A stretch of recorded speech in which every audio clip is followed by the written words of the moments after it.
Alright, let's cut the crap and get right down to The Dark Knight Rises and what I thought of it. Now, before I say anything else, I just want to let you guys know, this is a good movie. Remember this. That being said, it's not a perfect movie. I'm gonna say that again. It is not a perfect movie.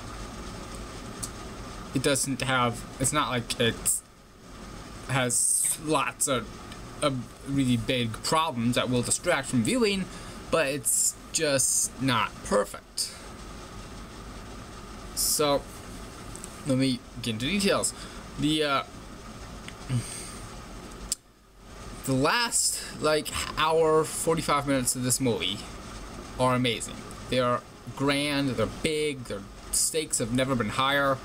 You feel the tension throughout, and it is grand, just ultimately satisfying resolution to Batman. But everything else, everything that comes before this, feels like build-up or a trailer to this payoff. I know it's probably supposed to be build-up, but here's why it's bad. Build-up works when as you're watching it, you don't know it's build-up. You're just enjoying the story. Like, wait, if you say to yourself once during a build-up movie like this that, oh, this is build-up, this better be some big payoff to this, then that's not a good sign. It's, how do I say this? Again, this isn't a bad movie. The payoff at the end is phenomenal, and I can't say anything else without talking about spoilers. I might have to make a separate spoiler video about this. Well, maybe I will, maybe I won't. But it's just, everything else just felt like it was leading up to this, which it obviously was. But like, here's what's good about the movie. Bane, fantastic. I'm not gonna get into argument on whether or not he's better than or on par with the Joker. That's not really fair. But he is great. And I never understood, before I saw the movie, having only seen the trailers, I never understood why people said, oh, you can't understand him, you can't understand him. I thought in the trailers, whatever he said, I understood. But there were a couple scenes in this movie, most notably the scene where he's talking to Bruce in the prison. That's not a spoiler, by the way. That scene, I had no idea what he was saying the whole time. If someone hasn't already, someone should make a YouTube parody of Bane and Batman not being able to understand each other at all. Like that Joker video, the Joker doesn't know what he's saying, they can't understand each other, Bane and Batman. So, if someone has made that parody, please send it to me. But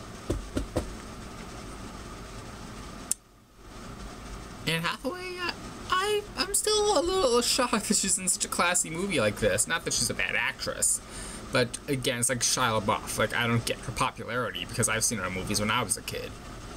I'm kind of still am a kid, but like, I've seen her in. I saw Princess Diaries, which is her first movie, and it's just, if you watch Princess Diaries like Dark Knight Rises back to back, you will not believe it. But like I said, it's a good movie, and it's well directed, well acted, well shot, especially if you'll see it in IMAX, which I did, and you will be remiss if you do not see it in an IMAX, because it's like half the movie is shot with IMAX cameras, and it fills up the whole screen, like with Ghost Protocol and The Dark Knight. So see the movie in IMAX if you have a chance, and if you don't, then you're just gonna be kicking yourself. Or if you have a Blu-ray player, wait till it comes out on Blu-ray, and the aspect ratio will probably expand automatically. But it's a good movie, people. I can't stress this enough. It's just so close to being perfect, and it's just falls flat by like 0.2 little things. Because Christopher Nolan, man, he makes perfect movies with the exception of Insomnia. That's the only movie I didn't give a perfect 10. I gave it a 6. Because it was just, Insomnia was just so run-of-the-mill. It could have been any other movie, and it's because Nolan didn't write Insomnia. And he's written every other movie he's made, and every other movie he's made that's just so unique, and there's something that you just want to see. And not that like, The Dark Knight Rises is unique and something you want to keep watching, but it's just some of it felt like it wasn't the grand payoff. Like, it could have been any other movie. It was just happened to be Batman. So, I'm trying to think if there's anything else I can say. It's just, I think it probably should get a Best Picture nomination, given that because it's very well done and it has some great subject matter. It's probably something you can discuss, especially at the end. Again, there's not much I can give away.